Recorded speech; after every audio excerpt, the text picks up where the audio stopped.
warahmatullahi wabarakatuh. Saya bertemu Buya Nur Somad Kamba pertama kali beberapa tahun yang lalu di Jeddah, dan saya pernah tinggal di rumah beliau di Jeddah. Terus beliau pulang ke Indonesia, saya kegelisahan yang saya alami dalam melihat agama apapun. Terus suatu hari saya iseng-iseng nanya ke Buya Muhammad Nur Somad Kamba, mau nggak nulis bareng? Doktor tasawuf lulusan Al-Azhar ini di luar dugaan mau, dan sejak itu kami nulis. Kegelisahan saya gini ya, Bu Marlo. Ya.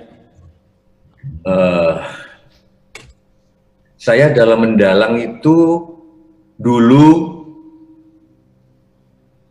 selalu hitam putih.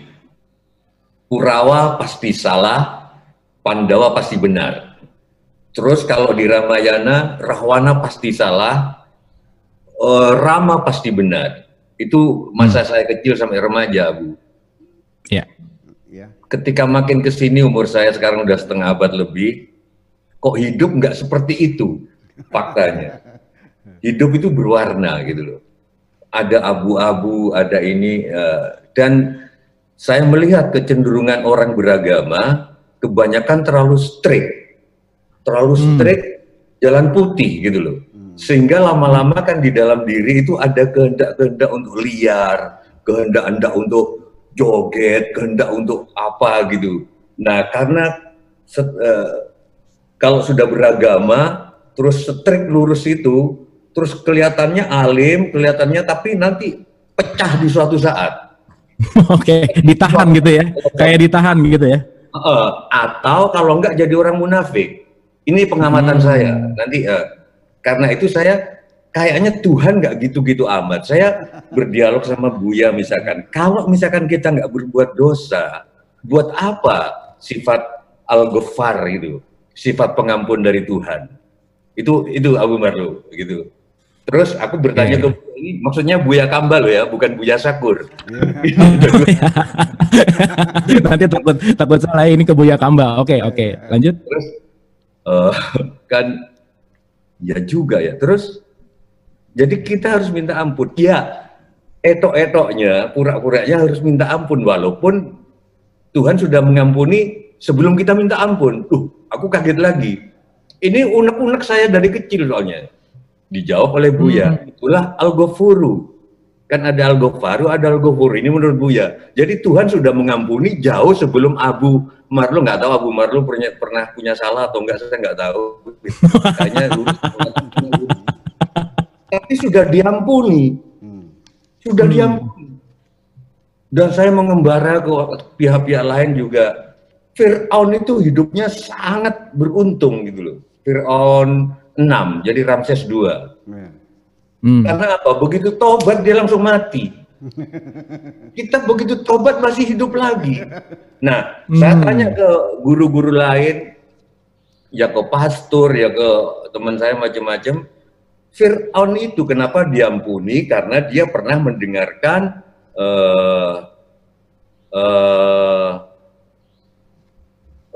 pikirannya dan pernah mendengarkan hati nuraninya. Katanya begitu, hati nuraninya adalah ketika dia mendengarkan Asia, istrinya, untuk mengambil Musa. Nah, pikirannya itu adalah Musa. Sehingga dalam hidupnya dia pernah mendengarkan hati nuraninya. Maka sebelum dia tenggelam di laut, menurut kepercayaan ini, saya itu kalau sudah, tolong nanti dikoreksi Bu ya, kalau sudah mendengar orang cerita, enggak peduli dalilnya ada atau enggak, pokoknya kalau saya serak saya percaya. Silakan berpikir bebas, boleh berpikir bebas, boleh. Jadi sebelum dia tenggelam, menurut kepercayaan ini, Fir'aun minta ampun. Kenapa diampuni? Karena dia mendengarkan hati nurani, pernah, yaitu mendengarkan Asia. Nah, kira-kira gitu. Nah, maka saya pengen nulis sebetulnya Tuhan itu maha asik. Terus saya bersama Buya, sekali lagi ini Buya Kamba. Terus waktu itu saya pengen bikin Asmaul Husna, ada di YouTube. Al-Qudusu, Al-Maliku, Ar-Rahman, Ar-Rahim, Al-Azizu Al-Muhaiminu Al-Mu'midu Wassalamu dan seterusnya. Kesimpulan saya, Asmaul Husna itu penuh kontradiksi. Jadi Al-Huda, tolong saya dikoreksi ya, saya nggak bisa bahasa Arab Bu ya. Al-Hadi bukan Al-Huda, yang maha petunjuk, tapi juga Al-Mudhillu, yang maha menyesatkan. Ar-Razzaku yang memberi rezeki. Ini saya nggak ngerti bahasa Arab, ini dari Buya, dari Buya Kamba. Al-Qabidu yang menyempitkan, Ar-Rafi'u yang meninggikan, Al-Khafidu yang merendahkan, yang mengancam, tapi yang kasih sayang. Nah, dari situ berarti ini yang sering dilupakan oleh manusia, bahwa sisi gelap dan sisi terang ada, sehingga kalau dia itu bersalah atau nggak usah merasa terlalu down, kira-kira gitu lahirnya Maha Asik. Tuhan itu asik. Dan yang terakhir, pengantar dari Gusmus, murid saya kan ada 2, sudah tahu kan? Murid, oh ya, saya tuh rajin banget ikut Kenduri Cinta. Kalau Mbah Tejo ada, saya datang. Jadi saya tahu muridnya Mbah Tejo ada 2, 1 Gusmus, 2 Cak Nun, bener nggak? Ya, gitu. Itu murid saya. Bedanya saya dengan Buya Syakur ini di apa itu cadang pinggan ya? Cadang pinggan, Cadang pinggan. Cadang pinggan. Beliau punya murid banyak. Saya iri sama Buya Syakur. Banyak muridnya, ribuan di tanah air bahkan. Murid saya cuma 2, yaitu Cak Nun dan Gusmus. Itu yang saya nyesel itu. Kalah saya. Oke. Luar biasa Mbak Tejo. Oke. Nah, Gusmus Abu Marlo bilang dalam endorsement buku ini, buku Tuhan Maha Asik. Ya. 1, yang dilupakan dari reformasi tahun 98, kita mereformasi politik, mereformasi ekonomi, tapi lupa mereformasi pandangan kita tentang Tuhan. Buku Tuhan Maha Asik ini reformasi itu. Terus yang kedua, di buku yang kedua, pengantar dari Gusmus adalah kita selama ini terlalu asik beragama, sampai lupa pada yang membuat agama, yaitu Tuhan. Kira-kira gitu pengantar saya. Jadi buku Tuhan Maha Asik dalam upaya untuk mengingatkan bahwa jangan lupa sama yang bikin agama loh, Tuhan loh, jangan terlalu asik beragama. Saya kira gitu. Oke, terima kasih, dan itu keren banget, dan aku sangat menikmati banget bukunya Tuhan Maha Asik ini dan membuat bahasanya mind blowing sekali gitu. Oke, sebelum ke pertanyaan berikutnya, saya mohon Buya Syakur untuk bisa memberikan apresiasi dulu dari first comment atau dari impresi dari awal, bahwa tadi ada kalimat menarik bahwa Fir'aun tuh beruntung habis salah terus mati gitu ya, gitu. Habis tobat terus mati gitu, itu beruntung gitu. Dan tadi yang di highlight oleh saya adalah di Asmaul Husna itu seperti ada yang kontradiktif gitu, yang satu meninggikan, yang satu merendahkan. Nah mungkin Buya Syakur Yasin bisa memberikan pandangannya dari opening speech dari Mbah Tejo. Mangga, silakan Buya. Iya, jadi pertama-tama saya menyampaikan ucapan terima kasih yang setinggi-tingginya kepada Bang Abu Marlo bisa mempertemukan saya dengan Bapak Sujiwo Tejo, atau kita panggil Bang Tejo ya. Saya kesempatan ini sengaja dengan segala senang hati saya ingin mencari titik-titik kesamaan saja dengan beliau. Perbedaan gak usah dicari lah, akan muncul sendirinya. Ya, saya ingin menyampaikan dulu, ini Bapak Sujiwo Tejo berkata, Buya Syakur menjawab. Ada 10 poin untuk mencari titik-titik kesamaan. Insya Allah saya banyak kesamaannya kok. Ya. Atau mungkin perbedaannya nggak ada barangkali. Ya, pertama, Bung Tejo mengatakan intinya bagaimana sembahyang itu bisa mendorong seluruh hatimu untuk menolong orang lain. Itulah inti pergi ke gereja, wihara, kuil dan sebagainya. Saya ingin menjawab, mesti dibedakan antara melakukan sholat yusolli ya dengan mendirikan sholat yuqimus sholat. Dalam Al-Quran perintah sholat dinyatakan dengan aqimus sholat, artinya didirikan sholat itu. Orang beriman mendapatkan kebahagiaan bagi mereka yang mendirikan sholat dengan khusyuk. Sholat khusyuk bukan dengan menundukkan kepala, memejamkan mata dan tidak bergerak-gerak. Itu namanya tumakninah. Sedangkan sholat yang khusyuk adalah sholat yang dapat diimplementasikan dalam perilaku sehari-hari dengan masyarakatnya dalam bentuk kebaikan-kebaikan. Dalam surat Al-Mu'minun ayat 1 dan 2 dikatakan qad aflahal mu'minun alladzina hum fi salatihim khasya'un, yang artinya berbahagialah orang-orang yang beriman, yaitu mereka yang khusyuk dalam salatnya. Sehingga ketika ada orang yang salat tetapi tidak menyayangi anak-anak yatim dan tidak memberi makan kepada orang-orang miskin, maka dinyatakan sebagai pendusta agama.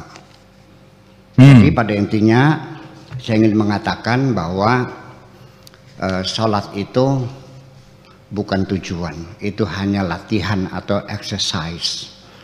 Anak-anak kita setiap hari Senin apel hormat bendera, bukan menyembah bendera, tapi melatih mereka untuk menemukan cinta tanah air. Saya kira seperti itu. Kemudian menyambung, nanti ada 10 poin ya ini. Quotation Bang Tejo 10 poin, saya rekam sini semuanya dan saya menjawab. Boleh diteruskan dulu ya, sebentar ya. Silakan ya, silakan. Jangan pergi agar dicari dengan sengaja. Jangan lari agar dikejar. Berjuang tak sebercanda itu. Jadinya berjuang jangan seperti main-main seperti itu. Ada pekerjaan yang boleh ada tepuk tangan dan ada pekerjaan yang tidak boleh ada tepuk tangan. Pegawai kecil di pemadaman kebakaran itu sangat merindukan tepuk tangan. Padahal dia telah bekerja keras sampai di atas batas kemampuannya. Akhirnya dia menyuruh temannya membakar dapur rumah penduduk. Tetapi sebelum itu dia penuhi mobil blangwirnya dengan air dan siap duduk di belakang setir mobil sambil menunggu temannya menelpon. Begitu telepon berdering langsung genjot gas ke arah rumah yang baru terbakar sedikit itu. Hanya dalam waktu 3 menit kebakarannya dapat ditanggulangi. Selanjutnya dia merasa bahagia mendengarkan tepuk tangan, mendapat penghargaan dan naik pangkat. Itu jadi tidak seperti itu berjuang itu.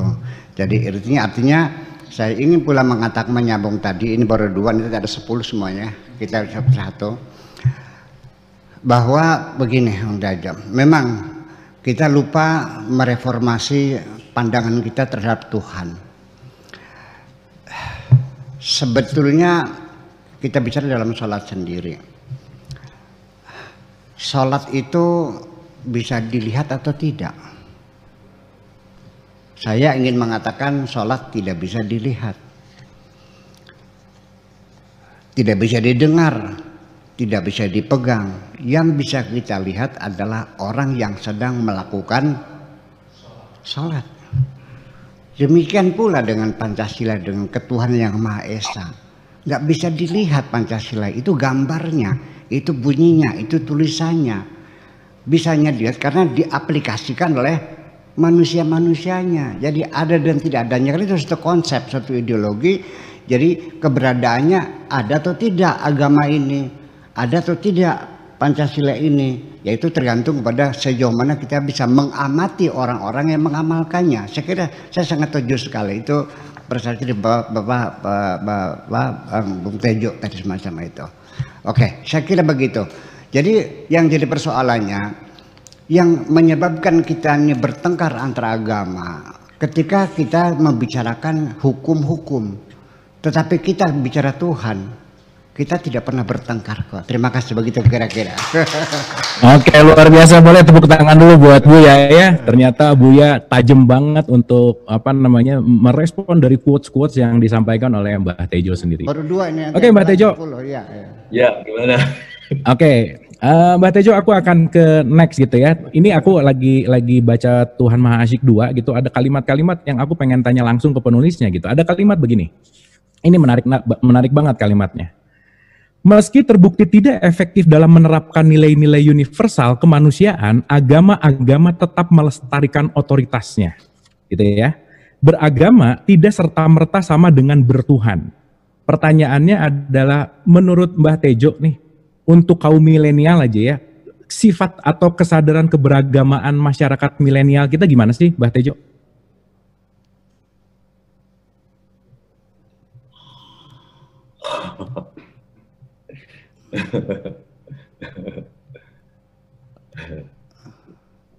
Ya. Boleh merespon Buya Sakur dulu nggak? Iya, boleh. Sangat langsung, silakan Mbak. Boleh. Dengan Buya Sakur, Buya kan merespon saya dengan catatan, gitu, ya kan? Kalau saya di dalam kepala, Oke. Buya Sakur mengatakan ada alam tajrid, pernah yang saya ingat, ada alam asbab. Kalau alam tajrid itu rezekinya tiba-tiba datang sendiri. Marlo itu Abu Marlo nggak perlu capek-capek nyari uang itu ada sendiri, gitu loh. Itu alam tajrid. Nah, kalau alam asbab, Marlo harus mempunyai musabib agar ada musabab. Musabab itu akibat. Dari musabib ke musabab itu namanya sabab. Aku inget ini dari Buya, aku nggak nyatet loh, tapi inget, nggak tahu aku pernah dengar kapan itu, gitu. Nah, the problem orang-orang sekarang, umumnya saya terus pikiran jadi kemana-mana, termasuk saya tulis di bagian Tuhan Maha Asyik. Jadi ketika bayangan saya nih, Marlo, ketika iblis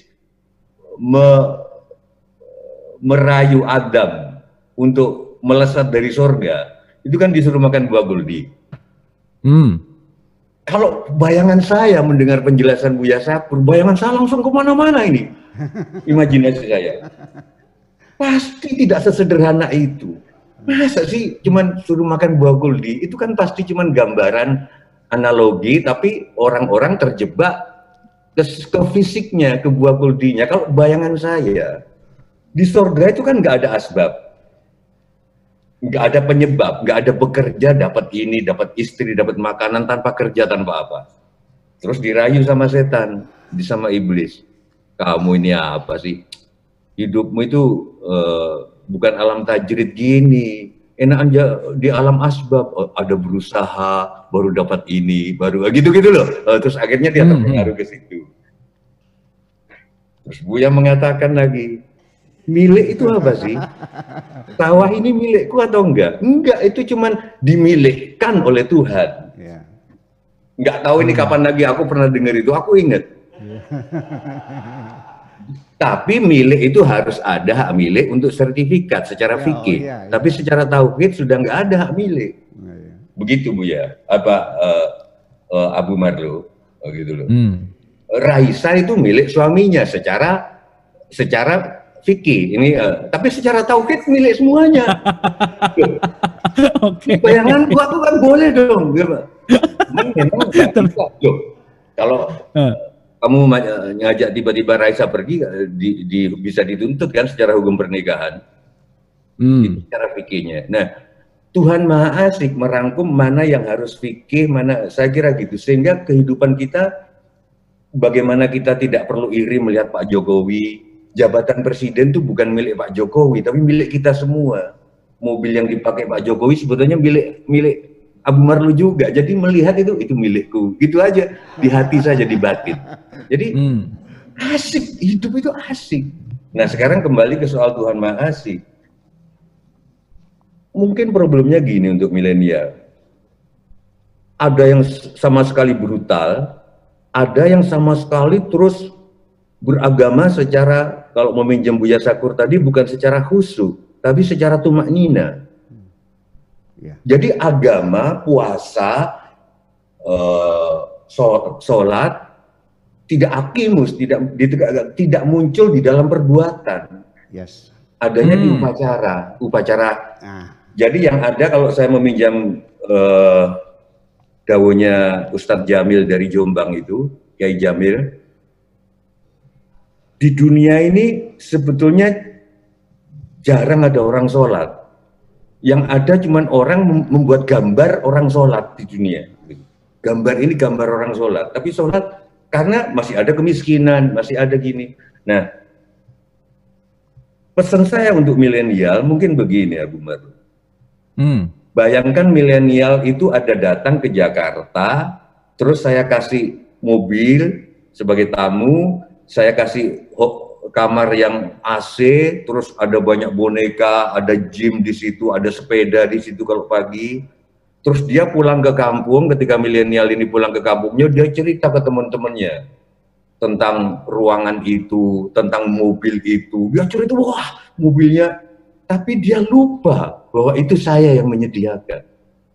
Dia nggak cerita sama sekali tentang saya. Nah itu yang saya maksud, terlalu asik beragama, tapi lupa pada membuat agama. Saya kira gitu. Ya. Wah, luar biasa. Terlalu asik beragama tapi lupa sama yang bikin agamanya ya. Wah, keren banget. Ya. Mantap, mantap. Oke, Buya Syakur boleh direspon nggak tadi Mbak Tejo bilang bahwa Raisa itu secara tadi secara fikihnya tuh dimiliki gitu ya. Di situ ada kata-kata fikih gitu lah kira-kira. Nah, menurut Buya Syakur di dalam kesadaran keberagamaan kita nih terutama buat milenial, di mana sih peran fikih sebetulnya? Silakan Buya Syakur. Jadi artinya bahwa mungkin saya dengan bahasa yang berbeda, tapi intinya sama, bahwa umat Islam ini sebetulnya dalam beragama itu terjebak pada agama ritual, bukan agama spiritual. Itulah makanya kita saling bertengkar. Maka justru malah orang yang rajin sholat berjamaahnya, bertengkarnya juga rajin kok. Setuju nggak kira-kira? Yang semakin rajin berjamaahnya, semakin rajin juga bertengkarnya. Karena hampir semua orang-orang di sekitar kita terjebak pada agama ritual, bukan agama spiritual. Itu sebabnya. Jadi berebut kulit tapi kacangnya nggak pernah diperebutkan semacam itu. Kira-kira sama seperti itu. Boleh saya pada poin yang ketiga kita silakan quotation-nya. Silakan, beliau mengatakan bahwa tidak tersenyum lebih kejam daripada pembunuhan. Ya betul Pak Bung Tejo ya. Kata Nabi Muhammad, senyum adalah sodakoh, al-ibtisamatu sodakoh. Pada satu hari Nabi sedang bercakap-cakap dengan sahabat-sahabat besar, tiba-tiba ada orang buta datang. Nabi yang biasanya murah senyum dan sangat ramah, mungkin karena percakapannya sangat penting, sedangkan orang buta itu keperluannya hanya ngobrol biasa. Akhirnya Nabi Muhammad SAW cemberut dan berpaling muka. Maka turunlah ayat abasa wa tawalla an ja'ahul a'ma. Artinya dia cemberut dan berpaling muka ketika didatangi orang buta. Diceritakan Nabi SAW menangis selama 3 hari akibat teguran Tuhan itu, bukan karena menyakiti hati orang buta, karena orang buta tidak dapat melihat, melainkan merasa berdosa karena tidak menghormati tamunya. Senyuman adalah penghormatan. Senyuman adalah simbol kehangatan dan keakraban bersahabat. Terima kasih. Itu poin yang ketiga. Yang keempat, satu lagi. Oke. Kata Bang Tejo, banyak orang pontang-panting nyari duit. Tak tahu di mana alamatnya. Alamat duit itu Tuhan. Jalan kesananya adalah cinta, kendaraannya jiwa yang pasrah, luar biasa. Saya ingin menyambut juga, rizki itu bukan dicari, tetapi dibagi oleh Tuhan. Surat Al-Isra ayat 30, Inna rabbaka yabsutur rizqa liman yasha wa yaqdir. Sesungguhnya Tuhanmu membagi rizki kepada siapapun yang dikehendakinya dan ditakar. Rizki itu sumbernya dua, pertama otak dan kedua bumi. Berbahagialah orang yang hatinya terbimbing, sekalipun hidupnya tidak punya apa-apa, tetapi punya kepasrahan jiwa. Hadis qudsi. Orang yang berjiwa rakus, berapapun banyaknya harta yang ada dalam genggamannya, selalu saja merasa kurang. Orang yang berkecukupan adalah orang yang punya sikap hati selalu berterima kasih atas segala pemberian Tuhan. Itulah kira-kira. Oke, luar biasa. Tepuk tangan dulu untuk Buya Syakur ya, itu kalimat. Jadi benar kata Buya tadi, di sini banyak sekali persamaannya gitu ya, dan memang ngapain nyari perbedaan. Oke, saya kembali lagi ke Mbah Tejo. Di bukunya juga dikatakan, dan ini mengambil statement dari tokoh Muslim Mesir namanya Muhammad Abduh. Oke, Muhammad Abduh mengatakan bahwa beliau mengatakan amat serius ketika mengatakan di Eropa aku menemukan Islam tanpa umat Islam. Nah, pertanyaannya adalah umat Islam terbanyak tentunya ada di masyarakat kita gitu. Nah, kira-kira Mbah Tejo dengan statement bahwa di Eropa aku menemukan Islam tanpa umat Islam, Muhammad Abduh mengatakan seperti itu, bagaimana korelasi dengan Islam yang ada di Indonesia? Silakan Mbah Tejo. Ya mungkin begini ya, Abu Marlo. Saya tolong dikoreksi apakah ini ayat, apakah ini hadis gitu loh. Bahwa Al-Quran adalah hati nuranimu. Kitab sucimu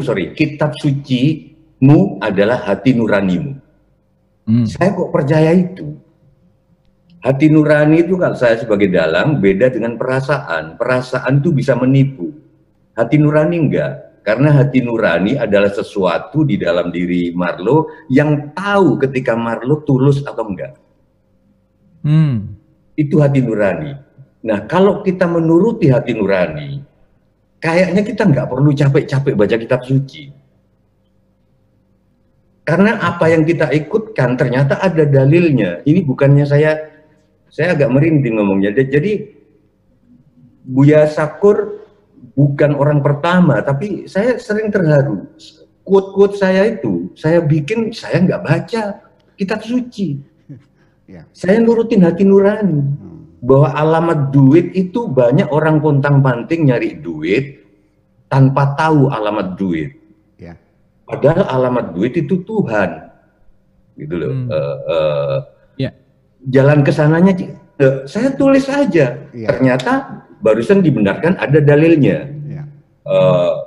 Saya pengajian di Pati, saya ngomong atas dasar hati nurani saya, seorang kiai membenarkan ada dalilnya juga, gitu loh. Saya di Pati di suatu pengajian yang lain, ketika seorang kiai ngetes bacaan saya kacau balau, tiba-tiba iya bacaan harus saya akui, saya baca langsung pertama kali yang saya baca langsung spontan aja surat terakhir Al-Baqarah. Apa itu ayat terakhir Al-Baqarah itu? La yukallifullahu nafsan illa wusaha. Habis itu tiba-tiba saya ingin baca lagi ayat kursi. La yukallifu apa? Allahu la ilaha illa huwal hayyul qayyum. Dan seterusnya. Tiba-tiba yang mengatakan ini Gus Gofur, putranya Gus Mbah Maimum. Bahwa tolong dikoreksi, dikomentari nanti Bu ya. Surat terakhir Al-Baqarah itu menunjukkan dirimu sebagai manusia. Begitu kau baca ayat kursi, dirimu sebagai dalam tanda kutip Tuhan.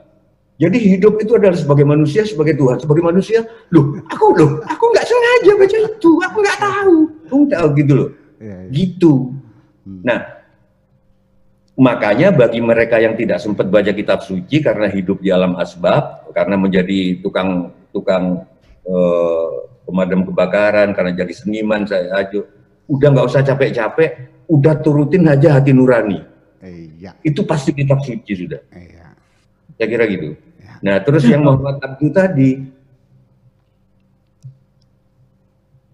kan banyak orang waktu ada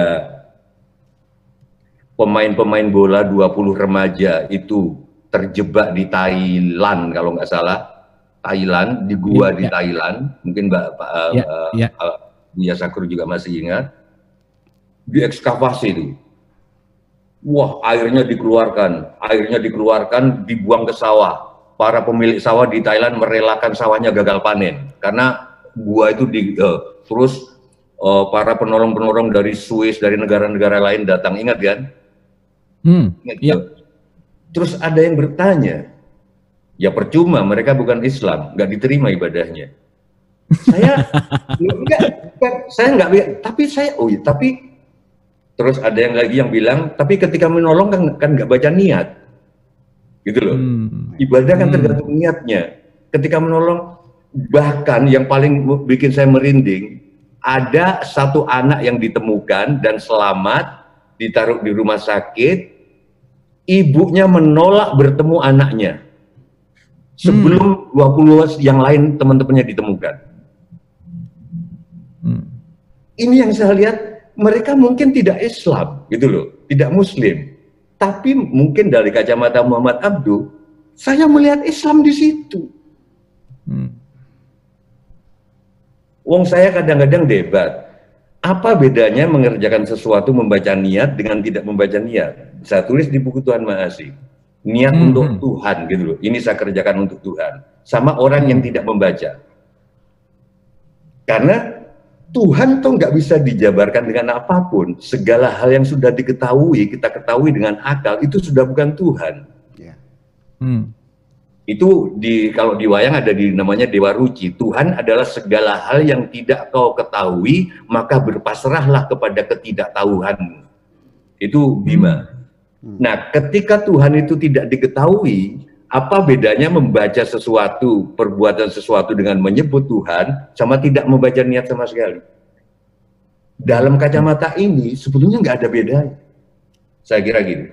Pesan dari buku ini, orang yang sudah punya agama dan merasa punya Tuhan, jangan sombong pada orang yang diklaim tidak bertuhan. Siapa tahu mereka lebih bertuhan. Itu aja sih kira-kira gitu. Kok bisa Tuhan diklaim tuh gimana gitu. Padahal kalau kita berbicara bahwa Islam itu adalah sifat bukan bendanya gitu. Tidak ada yang Islam tapi yang selalu berdinamis untuk menjadi Islam, karena itu juga dalam konteks sifat sebetulnya gitu, dan tidak terlihat gitu. Dan setuju sekali Mbah Tejo, luar biasa. Oke, sedikit nanti kita langsung ke Buya karena tadi ada kaitannya. Aku akan bicara juga tentang, aku akan mempertanyakan begini Mbah, karena ini berkaitan dengan apa yang terjadi gitu ya. Ajaran-ajaran agama bisa saja menjadi rumit tatkala hati sedang tertutup hawa nafsu dan dipenuhi hasrat-hasrat kepentingan sesaat. Terutama jika dibarengi adanya pihak ketiga yang menumpang kepentingan tertentu, misalnya dengan agenda hendak memperoleh kekuasaan.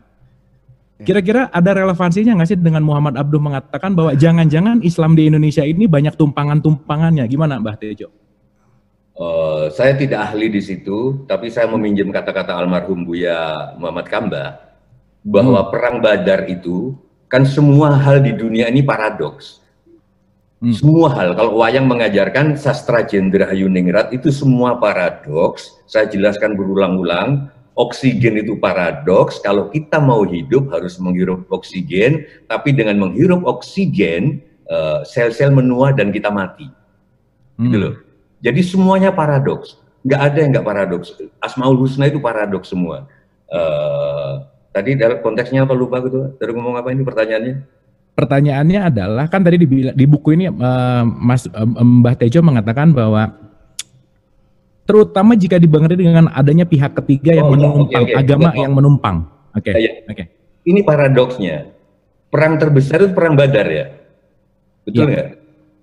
Nah, Buya mengatakan, Buya Muhammad Kamba, perang Badar itu anugerah sekaligus malapetaka. Kemenangan di perang Badar. Tolong nanti bisa dikoreksi ya dari yang lain yang ngerti agama. Dengan kemenangan itu, umat Islam berjaya menang, gitu. pada sisi lain para sahabat merasa terus Islam bisa untuk kekuasaan, gitu. Nah sejak itu terus nanti kalau ceramah-ceramahnya Buya Syakur itu sejak Bani Sapa, dinasti Sapa itu Islam selalu digunakan untuk kepentingan politik terus akhirnya. Ya. Jadi saya kira itu. Makanya jangan heran di setiap kali ada pemilu pasti banyak orang pakai peci kan. Itu aja sih. Jadi kalau kata Buya Muhammad Kamba, perang Badar itu anugerah sekaligus kemenangan perang Badar, anugerah sekaligus malapetaka. Karena membuat orang Islam tergerak loh, ternyata kami bisa berkuasa begitu. Saya kira gitu. Oke, terima kasih. Buya Syakur boleh direspon. Ini menarik sekali. Yang pertama tentang perang Badar dan yang kedua tentang bagaimana nih Muhammad Abduh tadi mengatakan bahwa di Eropa tuh aku melihat Islam tapi aku tidak melihat umat Islam. Silakan Buya Syakur. Ya, jadi begini, ketika Nabi Muhammad meninggal dunia pada detik pertama persatuan umat Islam yang telah dibangun oleh Kanjeng Nabi itu sudah pecah kongsi. Sampai sekarang umat Islam saling bantai, saling bunuh dan membunuh. Apakah ada tumpangan-tumpangan penumpang gelap ini ada? Ya, memang ada. Pertama, karena Islam turun di daerah yang kering kerontang dari seorang penggembala kambing.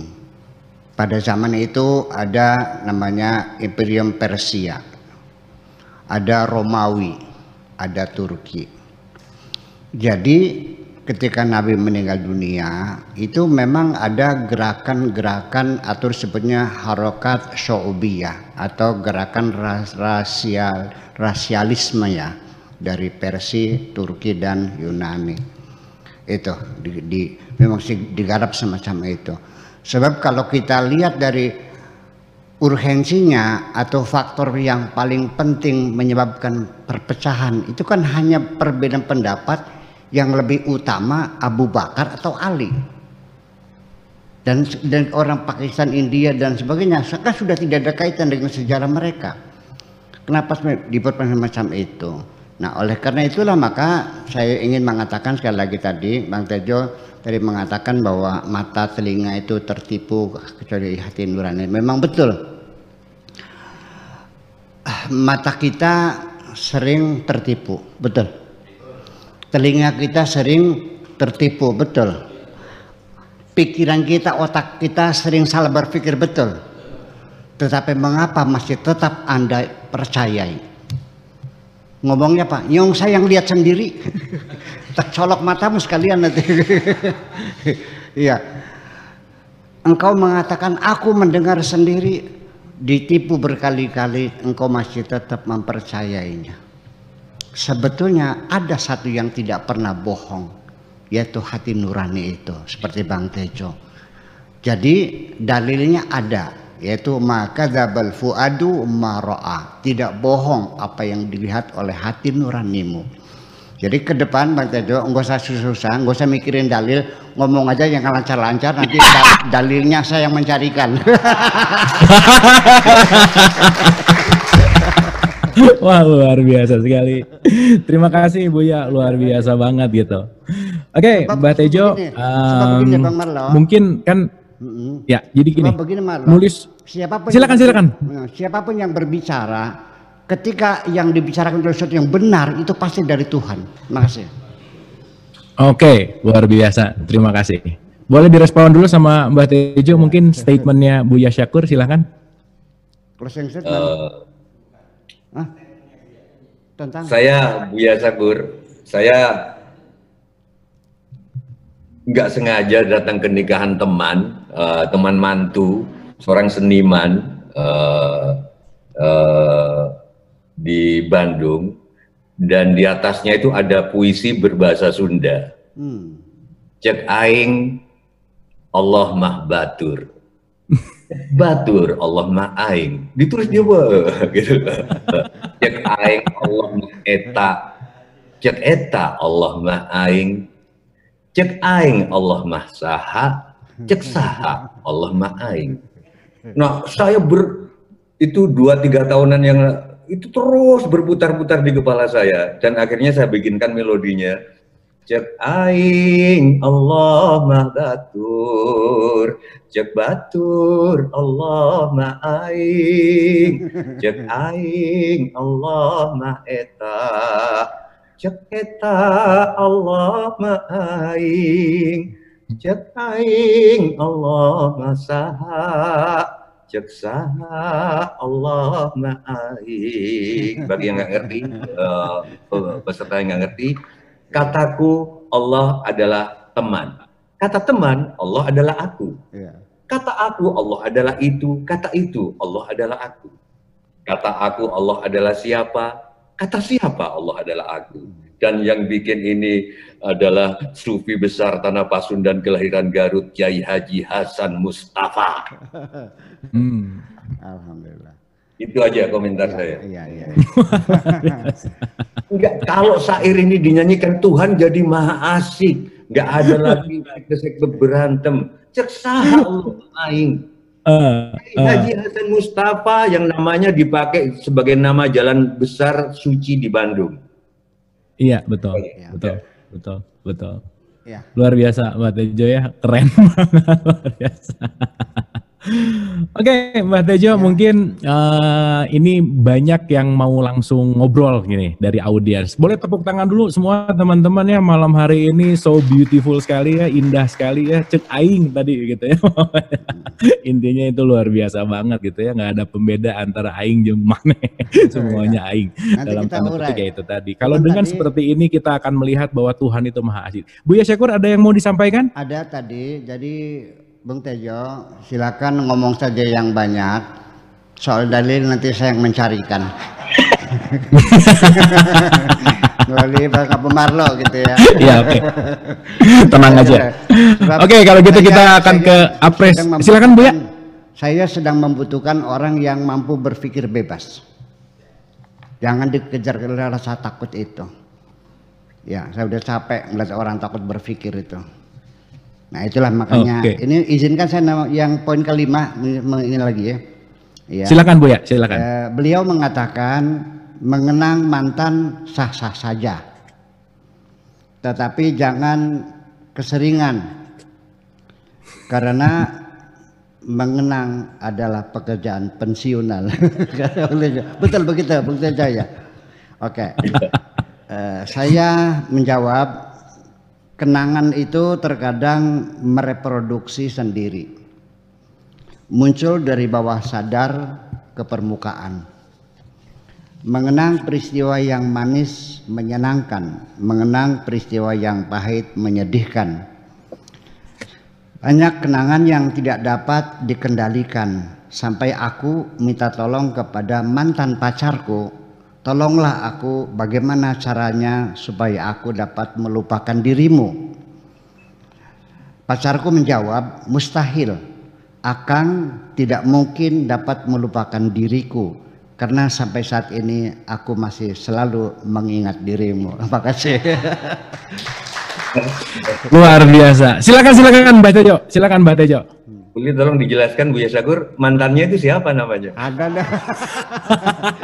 Rahasia dapur dah. Mbak Tejo, kalau Buya Syakur itu hampir selang satu malam itu selalu membawakan irama cinta, Mbak Tejo. Jadi beliau itu sangat luar biasa untuk membuat suatu irama cinta, dan di irama cintanya itu banyak ngomong-ngomong mantan juga. Jadi nyambung kalau ngomongin mantan ya. Dan ini poin yang keenam, ini poin inti. Keenam ini, poin inti pembicaraan malam ini, Tuhan Maha Asyik ini. Tuhan Maha Asyik nomor 6 ini, beliau mengatakan Tuhan itu Maha Asyik. Terkadang untuk menyelamatkanmu dari orang yang salah, dia mematahkan hatimu. Di sini kita akan berbicara tentang Tuhan Maha Asyik. Karena nanti akan saya bawakan syairnya Ibnul Arabi yang sudah saya terjemahkan. Ibn al-Arabi dalam syairnya, aku percaya dengan agama cinta. Bahasa Arabnya ad-dinu bidinil haqqi. Dalam bahasa Inggrisnya I believe in the religion of love. Dalam bahasa Perancisnya je crois en la religion de l'amour. Kira-kira terjemahannya seperti ini. Ini je crois en la religion de l'amour. Terjemahannya kira-kira seperti ini. Saya bacakan bahasa Arabnya dulu ya, buat teman-teman ini. Bang Tejo, nggak paham ya? paham kok Bu ya, paham. Ada translator nanti. Ana wahadil arwahu fi ghaibatil fada. Famalat bi afnanin alayya fa afnani wa ja'at min syauqil mubarrahi wal jawa wa min tarfil balwa ilayya bi afnani.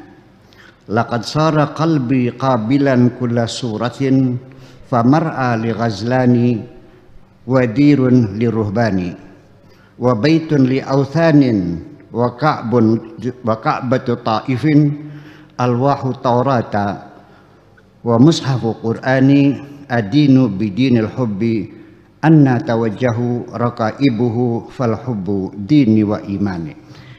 Saya terjemahkan kira-kira begini. Terjemahannya, arwah berhamburan di belantara cakrawala, lalu menghampiriku dengan segala cara, sampai aku pun masuk dalam ketiadaan. Lantas datanglah kerinduan dan kemesraan yang melekat erat. Setelah itu datanglah dari ujung sana cobaan menghampiri diriku bermacam-macam, sehingga hatiku siap menerima segala lukisan apapun. Terkadang menjadi padang rumput tempat kijang berkeliaran, terkadang menjadi gereja tempat para pendeta, terkadang menjadi rumah tempat berhala-berhala, terkadang menjadi Ka'bah tempat orang bertawaf, terkadang menjadi lembaran-lembaran Taurat, dan terkadang menjadi mushaf tempat rekaman Al-Quran. Aku percaya dengan agama cinta. Kemanakah mereka akan penumpang bertujuan? Akhirnya cinta adalah agamaku dan kepercayaanku. Makasih. Luar biasa. Luar biasa. Mbak Tejo boleh direspon dulu dari apa yang dia. Oke, aman? Aku pengen tahu aja, Cak, gimana rasanya orang yang bisa banyak bahasa ya? Bisa bahasa Arab, bahasa Inggris, bahasa Perancis. Aku cuma bisa bahasa Indonesia, bahasa Jawa, bahasa Madura, Sunda sedikit. Oke. Ya, jadi Ya. Bisa saya lanjut Bang Marlo? Silakan Bu ya, mangga. Ya, jadi begini Bang Tejo, sering muncul pertanyaan, bagaimana caranya mencintai Tuhan? Saya bertanya lagi, apakah engkau sudah mencintai Tuhan? Ternyata belum. Saya yang bertanya, kenapa engkau tidak mencintai Tuhan? Apa sebabnya kita tidak mencintai Tuhan? Begini saja. Dulu pacarku, dia menolak cintaku, dia benci kepadaku. Tetapi setelah ku beri dia segalanya, tiap bulan ku kasih uang 5 juta. Apa yang minta dia ku kasih, mobil, sendal, sepatu saya kasih. Lama-lama jatuh cinta kok. Berarti sebabnya engkau tidak pernah jatuh cinta kepada Tuhanmu, karena engkau tidak pernah merasakan kebaikan-kebaikan Tuhanmu.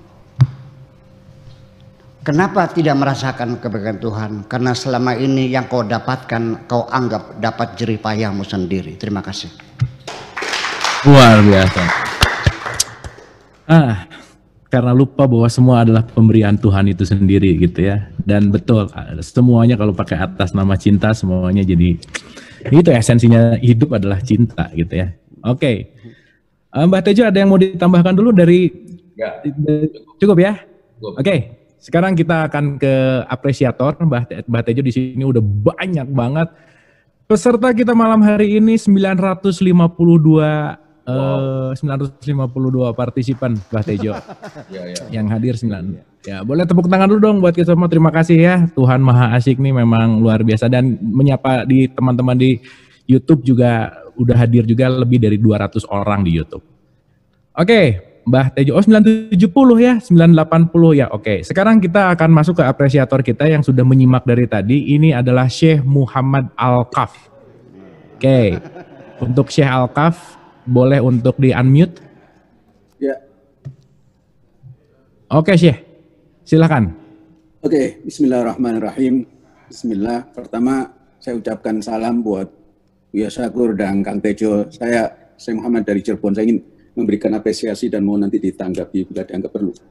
Yang pertama, tentang temanya luar biasa, dan ini sebuah kolaborasi yang luar biasa, perpaduan antara Kang Tejo sama Buya Syakur ini luar biasa bagi saya, menarik sekali ini. Tuhan Maha Asyik, ya. Temanya itu Tuhan Maha Asyik. Memang ada yang bilang Tuhan tidak asyik, kan kira-kira begitu kan? Kok ini kenapa ini dipilih? Memang ada menganggap Tuhan tidak asyik. Kalau ada yang menganggap, memang gua pikirin, nggak gua pikirin. Kata orang Jakarta. Kemudian tadi salah satu kalimat yang saya zoom, yaitu dari percakapan Buya dan Kang Tejo adalah reformasi tentang Tuhan, ya. Saya berangkat dari sini, mohon izin, saya insya Allah nggak lama. Ada sebuah kisah, ada seorang masuk ke masjid, dengerin cerita bahwa penceramahnya bilang Tuhan itu punya bentuk, punya wajah, punya ini. Selain yang tidak beranggapan begini, sesat dan kafir. Besoknya lagi dia ke masjid, ada penceramah yang lain.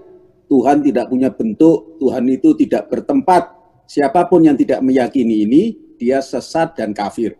Pulang dia puyeng. Ke rumahnya tanya istrinya, loh, kamu kemana kok lama tadi? Saya ke masjid. Kok lama betul? Apa tadi? Ini saya bingung. Cerita tadi pengalaman tadi. Udah, kata istrinya, udah kamu jangan mikirin itu. Kamu mikirin aja anakmu ini dalam keadaan wabah begini, makan apa ini? Nanti kamu paham sendiri. Tanyakan kepada hatimu, kamu akan paham tentang Tuhan. Tuhan itu adalah, saya setuju dengan Kang Tejo tadi, Tuhan itu kita pahami dengan nurani kita. Kemudian poin berikutnya secara cepat, tentang asyik tadi ya, ini poin asyik. Saya meyakini, mohon nanti tanggapannya Buya Syakur, bahwa asma Tuhan itu nggak bisa dibatasi. Asyik itu salah satu nama Tuhan, ya. Karena diisyaratkan seperti ada ayat yuhibbuhum wa yuhibbuna. Tuhan itu mencinta, dan hakikat Tuhan itu cinta. Dan Nabi diutus untuk mengajarkan cinta, untuk membuat asyik orang. Itu kenapa Nabi dipilih menjadi Nabi? Karena di antara sekian umat manusia, Nabi yang paling asyik, jiwanya yang paling penuh dengan cinta, luberan dengan cinta, dan tujuannya untuk menyenangkan orang lain. Jadi bagi saya nama Tuhan nggak bisa dibatasi, cuma Asmaul Husna 99, 100, apalagi 1000. Setiap nama kebaikan, keindahan bisa Anda alamatkan kepada Tuhan, dan asyik adalah salah satu nama Tuhan. Dan saya sekali lagi setuju dengan Kang Tejo, hati kita adalah parameter kebenaran. Seorang datang kepada Nabi, ya Nabi, saya ingin tahu kebenaran. Bagaimana, saya bingung, ini yang begini bilang begini, yang begini bilang begini. Apa kata Nabi? Istafti golbak. Kamu tanya kepada hatimu. Hati nurani adalah parameter kebenaran. Itu saja, mohon maaf. Terima kasih. Oke, terima kasih Syekh Al-Kaf. Boleh tepuk tangan dulu ya, ini luar biasa banget nih ya apresiasinya. Boleh ditanggapi dulu Buya Syakur sebelum nanti saya ke Mbah Tejo. Ya, silakan. Ini pertanyaan tuh mengajak saya ke penyakit lama, yaitu kajian linguistik akhirnya. Iya. Jadi memang kata asyik sendiri itu kan dari bahasa Arab, diadopsi oleh bahasa Indonesia. Patut dicurigai, pasti tidak sesuai dengan aslinya. Itu kaidah umum. Jadi selalu bergeser maknanya itu. Coba kita telusuri kata asyik itu sendiri dalam bahasa Indonesianya. Jadi dalam keadaan sibuk mereka sedang asyiknya bekerja. Kemudian penuh perhatian, sedang asyik membaca buku.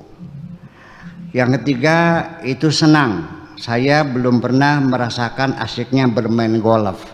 Artinya saya belum merasakan senangnya bermain golf. Kemudian yang keempat cinta kasih. Sedangkan kata al-ishqu dalam bahasa Arab kita korek dari beberapa ensiklopedia bahasa Arab, itu Mu'jamul Arabiyah Asyik itu artinya ifratun fil hubbi, cinta yang berlebihan, atau gharam atau hubun syadid. Kemudian yang kedua dari Mu'jam al-Ghina, Kamus al-Ghina, asyiktu rukubal khayli, artinya hatiku sangat suka sekali menunggang kuda. Kemudian linnasi fima ya'syiquna madzahibu, dalam satu syair orang itu ya madhab orang itu tergantung kepada keasyikannya, kepada kesukaannya. Jadi kita berbeda-beda madhab, berbeda-beda politik, tetapi ketika kita bicara uang, partai kita sama kok. Kalau kita bicara uang, partai kita sama jadinya. Nggak beda ya kalau bicara uang, partainya jadi sama. Oke.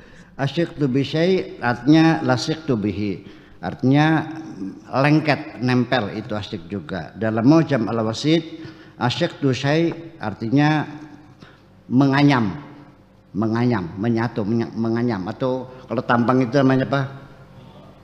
Memintal, menganyam, itu namanya. Yeah. Itu dari bahasa Arabnya.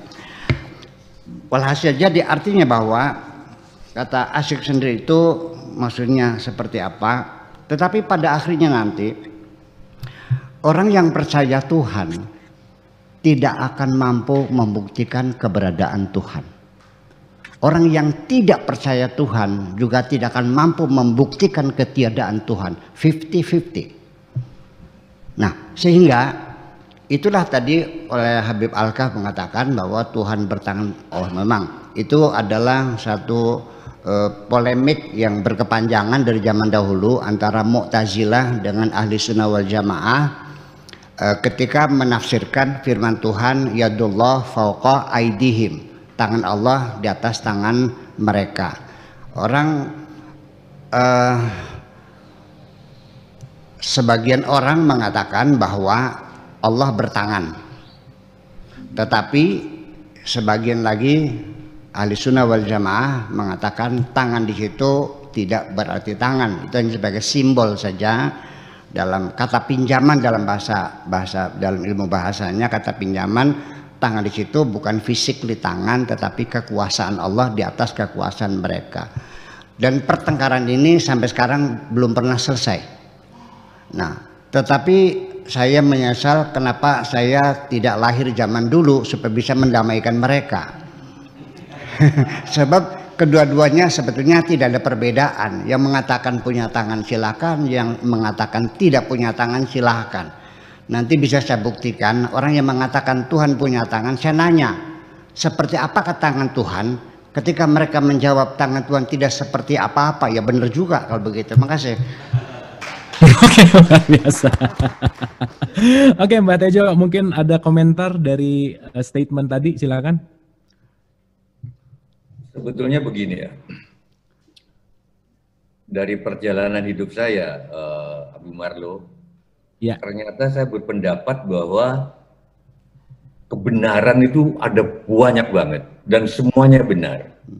Makanya betul kalau kata salah seorang kiai, sekali lagi saya nggak ngerti agama, saya cuma dengar-dengar dan yang saya cocok saya ungkapkan, bahwa Tuhan tidak pernah menyuruh kita berlomba-lomba dalam kebenaran. Yang diminta adalah berlomba-lombalah dalam kebaikan. Yes. Ya, karena kebenaran itu banyak. Saya ini orang matematik. Pembuktian segitiga siku-siku itu bisa melalui banyak cara loh, Marlo. Bisa dengan akar kuadrat itu dari Pitagoras, bisa dengan sinus kosinus, trigonometri, dan mahasiswa ada yang menulis skripsinya bisa dibuktikan dengan 21 cara. Semuanya benar. Ya. Seorang profesor matematik, Mas Indra Gunawan, mempertanyakan lingkaran itu sebenarnya kontinu atau kumpulan dari tak terhingga sudut-sudut. Ternyata semuanya benar. Nah, maksudku kenapa kita membicarakan Tuhan Maha Asik, saya tidak ingin memprovok bahwa ini jalan pikiran yang paling benar. Semuanya benar. Cuman kalau teman-teman sependapat setuju dengan ini, ya ayo mereformasi pandangan kita tentang Tuhan melalui cara Tuhan Maha Asik. Misalkan bahwa Tuhan bertangan itu tangan simbol. Itu pemahaman Tuhan Maha Asik. Begitu dia tangan fisik sudah menyalahi surat Al-Ikhlas, bahwa tidak bisa disamakan, disetarakan dengan apapun. Begitu sudah bisa disetarakan, ada tangan, berarti kan bisa disetarakan, Marlo. Itu sudah bukan Tuhan. Bahkan sebagai orang matematik, saya mengatakan bahwa kalau Tuhan itu Maha Esa, Esanya satu numerik di bayangan kita, itu sudah bukan Tuhan. Karena sudah bisa kita bayangkan, Wahid, Ahad sudah bisa kita bayangkan, itu sudah bukan Tuhan. Maka ketika saya ngomong Al-Ahadu, Al-Wahidu, ketika nyanyi, itu bayangan saya bukan satu itu pengandaian-pengandaian. Karena begitu sudah serat Dewa Ruci diwayang, jelas bahwa Tuhan adalah segala yang tidak kita ketahui, karena begitu kita sudah tahu, itu sudah bukan Tuhan. Saya kira itu. Nah, menjawab Syekh Akaf tadi ya. Iya. Menurut saya, seseorang yang mengatakan A, seorang kiai mengatakan B, menurut saya dalam pemahaman Tuhan, silakan, monggo. Gitu loh. Mungkin mereka benar, cuman kalau sudah diterapkan ke masalah sosial, harus tidak merugikan orang lain. Selama itu masih menjadi keyakinan yang nggak ada konsekuensi sosialnya, yang nggak mengganggu orang, monggo. Misalkan dia yakin bahwa berjalan itu harus di kanan, monggo. Tetapi begitu sudah diterapkan di jalan Indonesia, dia harus jalan lewat kiri, kalau nggak tabrakan. Gitu loh. Begitu dia yakin bahwa sampah itu tidak ditaruh, tidak dibuang, tapi ditaruh. Oke, kalau dibuang itu kan menyalahi dari kodrat apa gitu, karena sampah pun bisa al-kudus. Al-kudusu, menurut Buya Kamba, sampah kalau dibakar menjadi pupuk, dia kudus. Gitu. Jadi pelacur pun bisa kudus, karena dengan melihat pelacur, kita bisa melihat penderitaan pelacur. Dari situ kita menghindari menjadi dia. Berarti dia berjasa pada kita. Al-Kudus. Gitu, menurut Buya yang saya tulis. Jadi silakan, tetapi mohon tetap sampah diletakkan pada tempatnya. Begitu yang sekte A ini menaruh sampah sembarangan, secara sosial bertabrakan dengan yang lain. Saya kira gitu. Sejauh masih tauhid, sorry kalau saya ngomong, ya monggo. Dalam pemahaman saya dalam Tuhan Maha Asik misalkan, di dalam kegelapan, samudra ini membeku, menjadi kristal-kristal. Kristal-kristal es itulah agama-agama sekte-sekte. Ketika pencerahan timbul, menghangat, semuanya mencair, seluruh sekte mencair, tunggal ke dalam samudra yang esa. Seperti kita mendaki gunung, ketika masih mendaki, kita melihat bahwa seolah-olah jalan kita yang paling benar, begitu kita udah sampai ke puncak, ternyata semua jalan menuju aku. Menyambung salah satu ceramah Buya Sakur tentang keakuan, sekarang saya tanya, aku itu siapa? Sujiwo Tejo itu bukan aku. Sujiwo Tejo itu namaku. Ini bukan Sujiwo Tejo, ini badan Sujiwo Tejo. Rohku itu bukan aku, tapi rohku, seperti rumahku, pulpenku, bukuku. Jadi aku itu siapa? Maka saya lagi pengen bikin lagu. Sebentar lagi aku rilis perpanjangan dari Cek Air. Ada aku yang mendengarkan ceramahnya Buya Sakur. Ada aku yang melihat bahwa aku sedang mendengarkan ceramahnya Buya Sakur. Jadi kalau di dalam cinta ada aku yang sakit ketika diputus cintanya oleh mantan tadi, tapi ada aku yang melihat aku diputus tidak ikut merasa sakitnya. Nah, aku ini semakin ke atas, tiada aku selain aku. Maka aku melihat di dunia ini adalah tumpukan aku yang melihat tangismu, aku yang melihat bagai tangisku sendiri, aku yang sudah tak bisa melihat tangismu karena sudah menjadi tangismu itu sendiri. Ada tumpukan aku, ada piramida aku sampai ke puncak hingga tiada aku selain aku. Pada saat itu, terus ada pertanyaan, kalau begitu kita menyembah diri sendiri dong, sholat itu. Apa salahnya menyembah diri sendiri? Kalau Marlo ciuman, apa Marlo mencium pasangannya? katanya. Hmm. Mencium yang Marlo cium adalah bayangan Marlo tentang kekasihmu. Ketika mencium gini sebenarnya bayangan tentang bibirnya, harapan-harapannya. Nggak mungkin cuma mencium bibirnya, dia sudah punya bayangan tentang bibirnya. Mencium diri sendiri. Jadi menyembah diri sendiri apa nggak mungkin? Hindu mengatakan, salah satu teman Hindu, mengetahui selanjutnya adalah memahami. Memahami berarti menjadi apa? Mengetahui berarti memahami, memahami berarti mengalami, mengalami berarti menjadi. Ketika sudah menjadi, yang menyembah dan yang disembah sudah nggak ada bedanya. Karena itu saya menjadi gurunya Gusmus sama Cak Nun ini karena begini-begini. Sorry.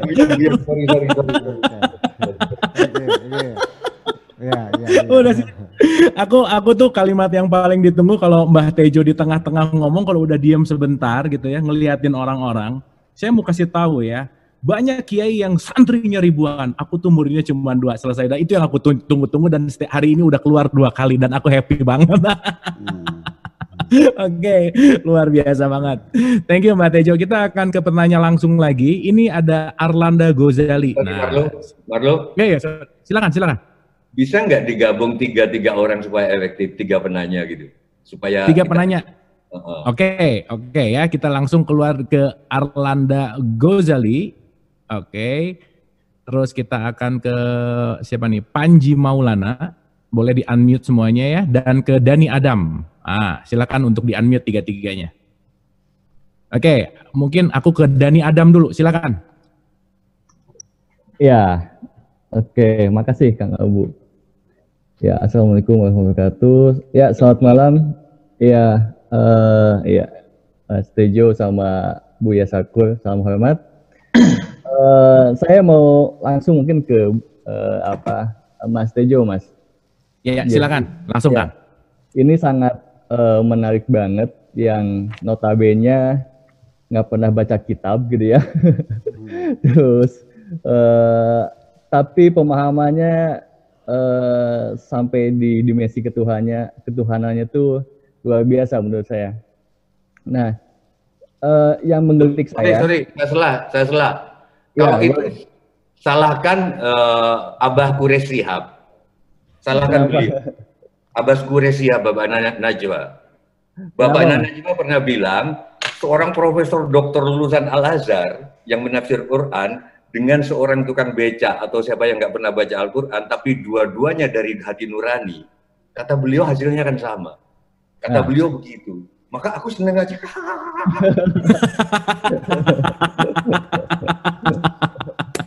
Oke, Kang Dani, langsung boleh ke pertanyaannya, silakan. Ya, pertanyaannya prosesnya seperti apa? Kan saya kan melihatnya dua proses ya untuk memahami ketuhanan ini. Yang satu, Mas Tejo hanya fokus ke hati nuraninya dan belajar mendengarkan hati nuraninya dengan segala pasti intrik-intriknya yang membias itu ya, sampai akhirnya menemukan hati nurani yang benar-benar hati nurani. Itu seperti apa sih Mas prosesnya? Yang kedua, ke Buya Sakur, ini apa ya yang menjadi menjadi isu kita dengan semua kajian-kajian kitab-kitab yang ada hanya mengkonfirmasi ayat-ayat dan kitab-kitab itu sendiri, tapi tidak diajarkan langsung untuk memahami hati nurani itu sendiri gitu ya. Sehingga kita semuanya padahal tujuannya adalah ingin secepatnya gitu ya untuk mengenal Tuhan itu sendiri. Gitu mungkin Kang Abu, nuhun. Ya, untuk Mbah Tejo mungkin boleh langsung diberikan komentar. Itu gimana tuh cara laku kok bisa nggak perlu pakai kitab suci tapi hati nuraninya terbuka? Ya intinya adalah bagaimana membuka hati nurani. Dan karena tadi ada pertanyaan juga Mbah di chatting gitu, apa bedanya perasaan sama hati nurani? Nah mungkin ini bisa disatukan untuk bisa dikolaborasikan dengan pertanyaannya Dani Adam. Silakan Mbah Tejo. Nanti bisa ditanya ke Buya Sakur untuk membedakan mana hati nurani atau mana perasaan, apakah dengan tahajud, apakah dengan istikharah atau apa gitu. kalau aku sebagai orang matematik adalah ketika tangan ini saya celupkan ke air panas, terus kemudian saya celupkan ke air biasa, maka air biasa itu akan terasa dingin kan, ya kan? Habis pegang panas, terus habis pegang yang normal, itu kelihatannya dingin, kayak es. Berarti seperti Buya ngendikan tadi, indera kita sering mengecoh. Iya. Nah, kalau misalkan saya sekarang berkesimpulan bahwa Tuhan memerintahkan sholat itu cuma 3 kali sehari, saya kan bisa tahu, hati nurani saya kan tahu, Tejo mau gampangnya aja ini, dia nggak tulus gitu loh. Tapi pasti ada yang tahu. Nah, itulah hati nurani. Saya kira gitu. Nah, kenapa kok tiba-tiba saya memutuskan mengikuti hati nurani? Karena beberapa yang saya dengar dari guru-guru saya dulu, tiba-tiba kok saya meragukan. Waktu saya kuliah di teknik sipil, di matematik, matematika itu kan sebenarnya bukan berhitung, tapi kemampuan melihat pola dari segala sesuatu yang awam kira nggak terpola. Gitu. Nah, dan tiba-tiba saya dari kecil itu nggak percaya bahwa takwa itu takut. Bahwa takutlah kepada Allah. Saya dari kecil, nggak mungkin masa kita disuruh takut kepada Allah gitu loh. Gitu. Takutlah. Ternyata saya tanya ke beberapa orang, saya tanya, takullah itu pasti, takwa itu artinya kesadaran akan Allah di dalam 24 jam sekian detik di dalam seluruh hidup kita. Kalau ini saya jatuhkan pulpen ini dek, saya melihat hukum gravitasi, ingat hukum gravitasi, ingat Tuhan, ingat Allah. Kalau saya menyetir mobil, saya ingat hukum termodinamika, saya ingat yang bikin hukum termodinamika, yaitu Allah. Itu takwa, bukan takut. Ternyata saya dibenarkan oleh kiai-kiai yang sebagian. Gitu. Apalagi ya? Prosesnya mungkin Mbah Tejo, kok bisa sampai kenapa neraka itu disebut nar? Masa sih Tuhan menyiksa seperti itu? Ternyata saya dibenarkan oleh misalkan Pak Ustadz Haidar Bagir dan lain sebagainya. Ternyata karena memang nar sama nur itu satu, saya nggak ngerti bahasa Arab, satu akar. Sehingga penyiksaan sama penyinaran itu, pencahayaan itu satu, sehingga itu bukan penyiksaan, tapi penyucian. Azab itu penyucian, bukan hukuman. Jadi, nah itu nuruti hati nurani kok bener terus. Terus ini tolong dikoreksi sama Buya, saya minta karena saya nggak ngerti. Inad dina indallahil Islam. Islam. Ya. Surat Al-Fajr kalau nggak salah. Sesungguhnya agama yang diridhoi adalah Islam. Al-Imran. Dan itu dipakai untuk menyerang yang bukan Islam. Terus terang di hati nurani saya, masa sih Tuhan ngomong begitu? Masa sih ngomong begitu? Ternyata saya tanya-tanya, tolong dikoreksi kalau saya salah. Islam yang dimaksud di situ adalah ketika ayat itu turun, belum Islam jadi lembaga seperti sekarang. Jadi Islam yang dalam arti salam, dalam arti berserah diri. Berarti kalau saya terjemahkan, agama yang diridhoi di sisi Tuhan adalah yang berserah diri. Betul. Sehingga kita nggak perlu saya itu Abu Marlo ini nanti Buya bisa lebih, Buya Syakur, menghindari kata non Muslim. Saya kalau disuruh mimpin doa, pernah saya dikerjain Cak Nun pagi-pagi disuruh mimpin doa, gila bener gitu. Aku nggak pernah mimpin doa, disuruh mimpin doa, jancuk itu. Udah.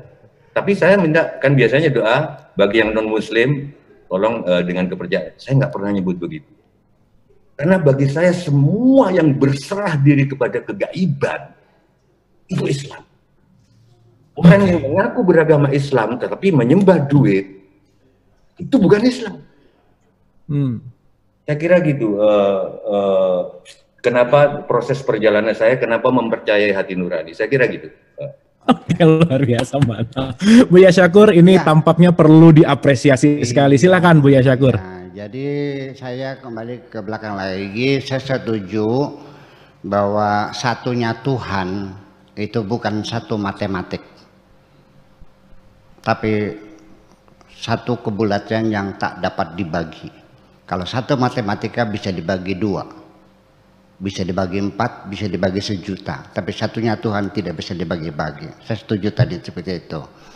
Kemudian juga perlu ingin saya sampaikan bahwa umat Islam sejak dahulu sampai sekarang dalam membangun persepsi tentang Tuhan tidak ada yang sama.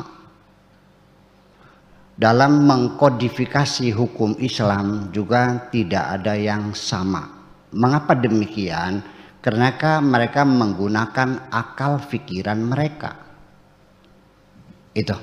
Ini premis pertamanya begitu. Sehingga muncullah mazhab-mazhab itu dalam masalah tauhid akidah. Ada Jabariyah, ada Qadariyah, ada Mu'tazilah, ada Murji'ah, nanti ahli sunnah wal jamaah, nanti ada lagi Maturidiyah, ada Asy'ariyah, beragam bermacam-macam. Di dalam kodifikasi hukum juga sama, ada ada Syafi'iyah, ada Malikiyah, ada Hanabilah, ada Hanafiyah, dan sebanyak-banyaknya. Kenapa terjadi demikian? Karena mereka melihatnya dengan akal pikiran. Nah, disitulah akibatnya apapun yang mereka capai dengan pikiran mereka itu adalah berdasarkan kemampuan pikiran mereka. Sehingga apapun yang diperoleh atau yang diproduksi oleh akal pikiran manusia itu namanya budaya. Di mana masalahnya? Hakikat Tuhan tidak ada yang tahu sesungguhnya. Iya. Mu'tazilah dan ahli sunnah wal jamaah pernah konflik sampai korbannya 10.000 Mu'tazilah terbunuh gara-gara kasus Al-Quran makhluk atau bukan makhluk. Dan ini tragedi berdarah-darah semuanya itu. Kita menghendaki stoplah, nggak usah berhenti. Sebab bagaimanapun bahwa kita nggak usah bertentang budaya, itu kan hasil pikiran mereka. Dari mana buktinya bahwa hasil pikiran? Ternyata mereka berpendapat berbeda-beda. Yang menyenggol istri ada yang bilang batal, ada yang bilang tidak, ada yang bilang tergantung. Kalau ada syaratnya batal, yang benar mana? Ini kan jadi persoalan ketika mereka bertengkar berbeda pendapat, lalu muncul pertanyaan yang benar mana? Nanti ujungnya menyalahkan orang lain. Ini dilematik seperti ini. Kenapa demikian? Makanya sebetulnya saya ingin mengatakan bahwa saya bukan aliran sofisme, dalam artian bukan tasawuf ya. Sofisme itu aliran yang dibawa oleh Anaximenes dan Anaximandros, Pitagoras termasuk itu, yaitu merelatifkan kebenaran. Kebenaran adalah sifatnya subjektif, kata mereka begitu. Artinya apa? Karena manusia ini hanya bisa melihat dari sudut pandang tertentu dan tidak bisa melihat dari seluruh sudut pandang.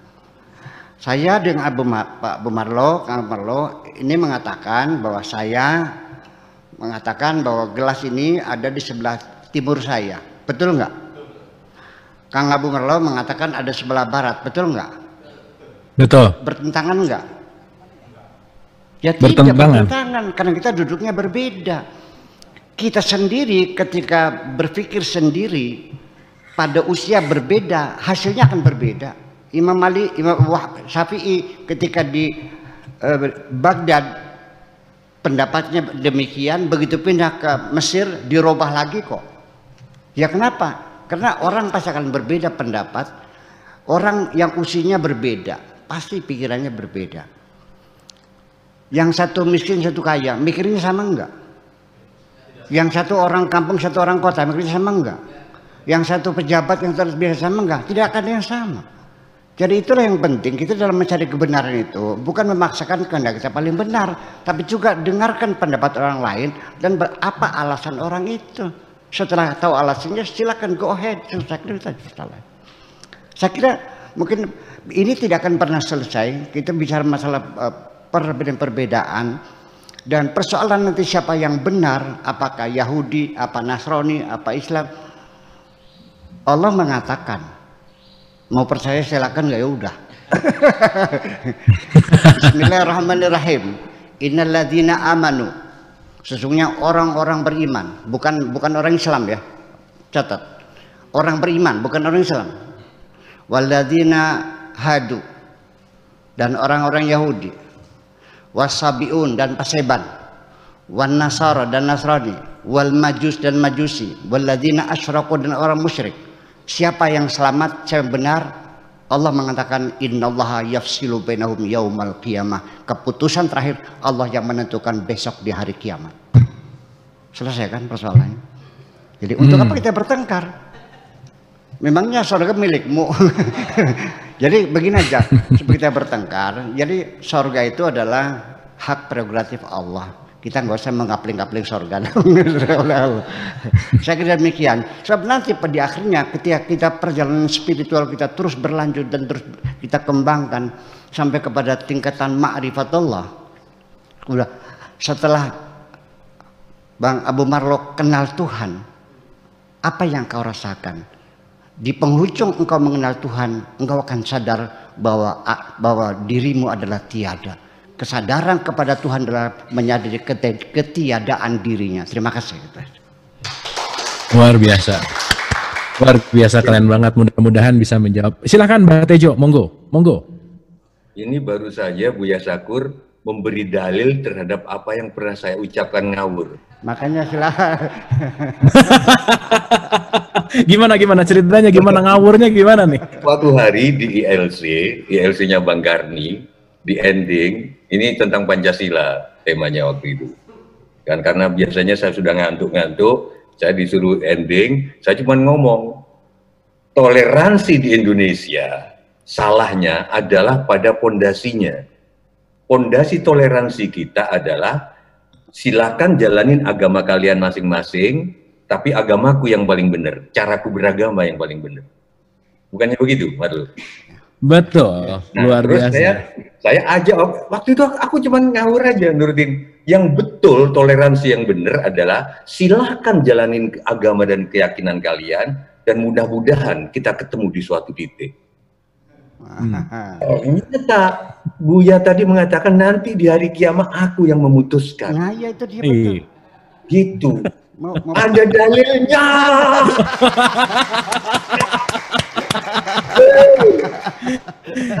Itu ada di surat 22 ayat 17 Mbak Tejo. Jadi tenang aja Mbak Tejo, aman pokoknya. Itu ada di surat Al-Hajj. Oke, ada tambahan lagi sedikit lagi Mbak Tejo? Enggak, udah itu aja. Cukup ya. Oke, kita kedatangan gitaris Changcuters nih Mbak Tejo. Tahu Changcuters Mbak Tejo? Tahu ya. Oke, ini gitarisnya mau nanya nih kayaknya. Silakan.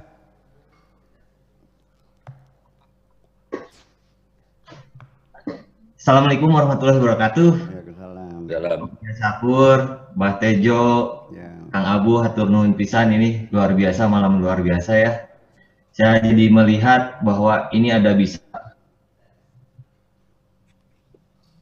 Nggak kedengaran suaranya. Halo?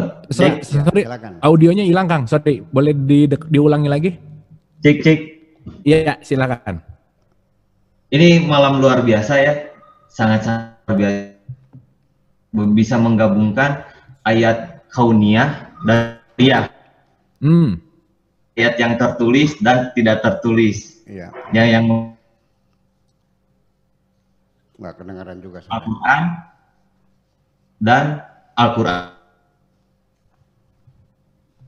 Mbah Tejo melalui Quran hati dan Pak Buya Sakur. Ini sangat-sangat luar biasa. Nah, saya ingin bertanya. Agak putus-putus Kang, suaranya agak hilang-hilang, agak lebih dekat boleh kan? Suaranya terputus-putus. Ya. Kayaknya gitaris sih ini ya, bukan vokalis, jadi suaranya emang nggak keluar. Kalau main gitar ya gitar aja. Ya, ulangi lagi. Cek. Pertanyaan, langsung ke pertanyaannya boleh. Atau ada headset nggak Kang, dekat-dekat situ Kang? Kalau ada headset kayaknya lebih oke itu. Coba bentar. Oke ya, kayaknya headset lebih oke. Oke, sambil menunggu headset juga. Oke, sip. Ya, oke, sip. Sinyalnya jelek. Oh iya, oke. Langsung ke pertanyaannya boleh, silakan. ngikutin Instagram Presiden Jan Cukars ini ya, ada banyak nggak kedengaran juga. Sebagai ini, aku yang sebagai itu, aku yang semua aku tentang ke aku.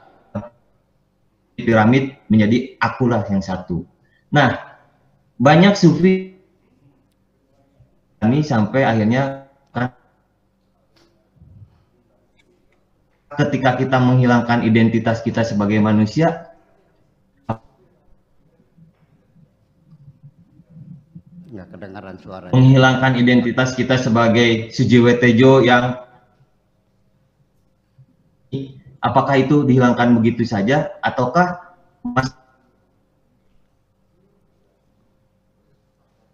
Oke, Kang Alda, saya berusaha membaca bibirnya Kang Alda. Pertanyaannya gini bukannya saya tadi serius baca bibirnya nih ya.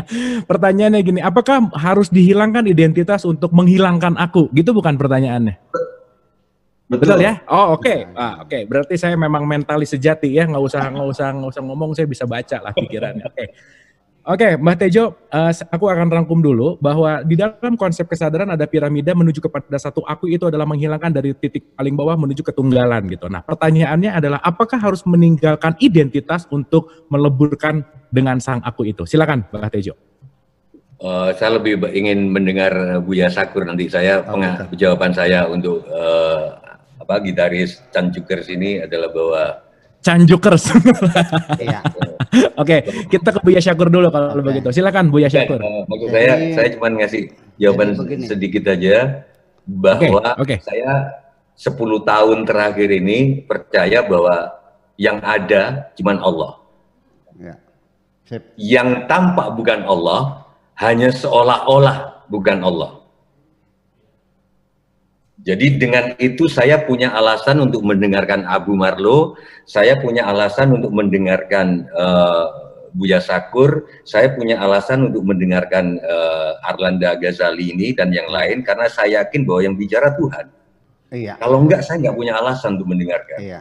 Sehingga Buya Kamba mengatakan bahwa ketika kita Allah itu tidak akan ada di benak kita selama Arlanda Ghazali yakin bahwa Arlanda ada, bahwa Abu Marlo ada, bahwa Sujiwo Tejo ada. Begitu kita halo? Iya. Oke, Mbah. Ya, jelas. Enggak, masih ya? Ya. Masih. Begitu kita bilang Tuhan itu ada, aku bersaksi bahwa Tuhan itu ada, maka kita itu tiada. Makanya ukuran betulnya teriakan Allahu Akbar adalah apakah yang berteriak masih kelihatan ada. Begitu terdengar kelihatan Allahu Akbar dan yang meneriakkan terlihat gagah dan mengancam kita, itu berarti dia masih eksis. Yang mendengar nggak ngelihat kebesaran Tuhan.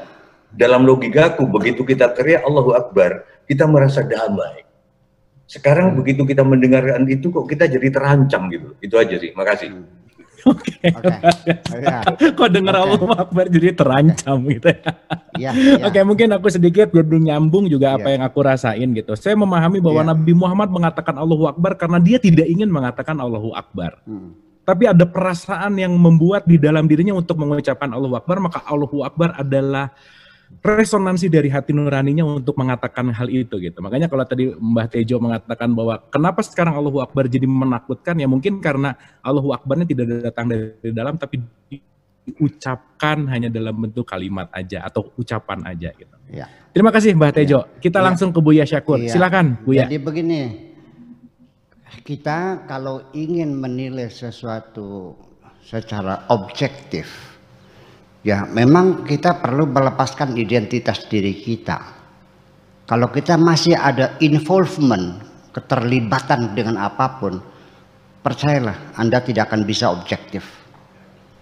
Ya, ketika Anda menilai Islam, tapi Anda di dalam diri Anda belum melepaskan sebagai Muslim, Anda bagaimanapun akan ada pembelaannya. Anda akan bicara tentang Indonesia. Ketika Anda masih merasa aku adalah bangsa Indonesia, Anda bagaimana akan membelanya? Jadi ingin supaya bisa objektif, lepaskan dirimu itu supaya bisa objektif semacam itu. Sebab bagaimanapun orang itu kan mengukur dengan dirinya sendiri. Sampai sekarang burung gagak itu tidak percaya ada burung yang berwarna putih. Ya, semua dengan diri sendiri. Nah, sehingga kita ketika mencari Tuhan sendiri, ini kita ketika belajar di sekolah di ibtidaiyah ya, masih di SD gitu, selalu diajarkan bahwa dalil-dalil atau bukti-bukti Tuhan itu ada, yaitu adanya langit dan bumi. Begitu kira-kira, betul? Begitu mah? Ya. Ya. Oke. Itu dalil boleh dipakai untuk pendidikan anak-anak TK, boleh. Ya, tetapi bagi yang sudah dewasa, sudah matang, sudah sebagai lelaki yang sempurna seperti Bang Abu Marlo, seperti Bang Tejo, saya kira ya kalau adanya Tuhan dalilnya langit bumi ya berarti masih anak-anak dong.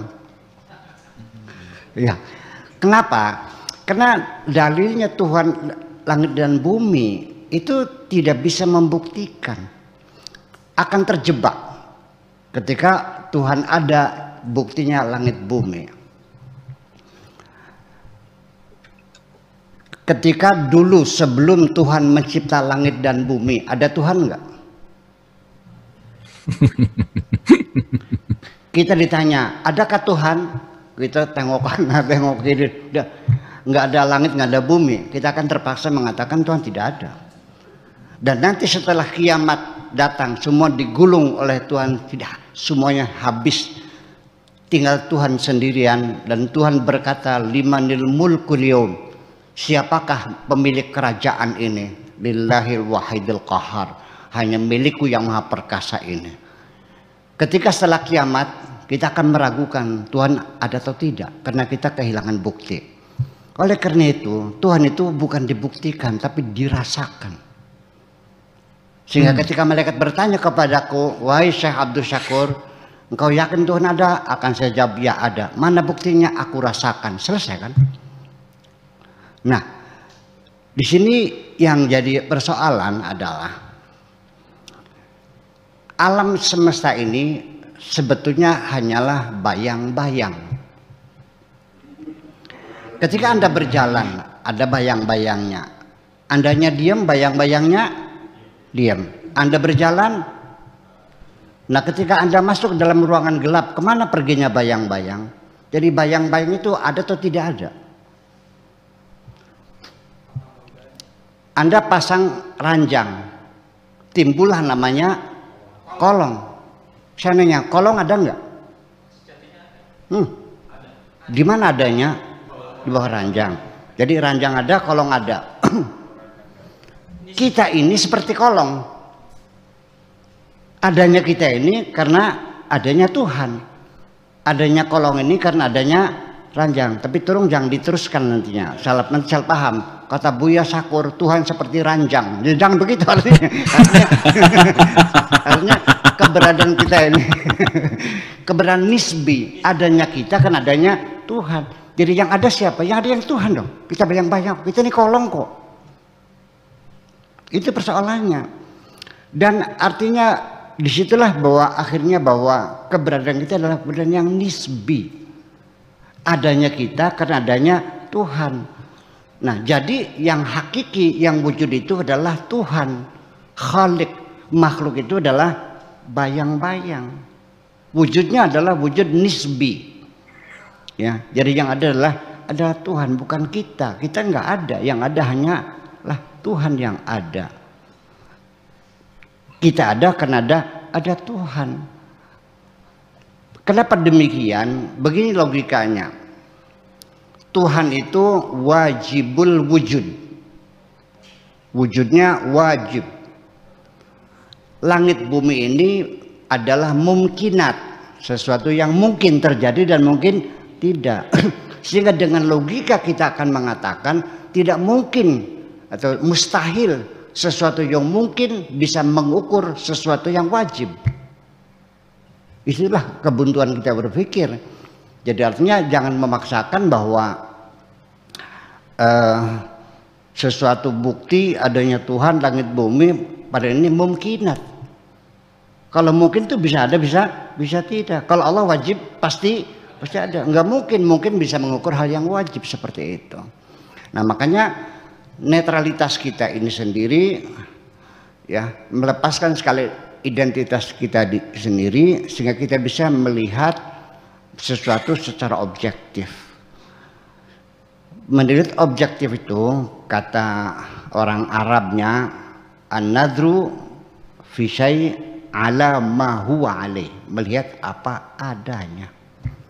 Itu. Jadi artinya bahwa dan bagi kita adalah saya tidak memerlukan toleransi sebetulnya, tetapi kita harus melihat bahwa pluralitas itu adalah suatu keniscayaan yang tidak bisa dihindari. Jadi kita harus menerima pluralitas sebagai kenyataan, sebagai realita yang tidak bisa dihindari. Jalan keluarnya tidak perlu bertoleransi, tapi kita saling menghormati akan keberadaan kita yang beragam ini. Assalamualaikum warahmatullahi wabarakatuh.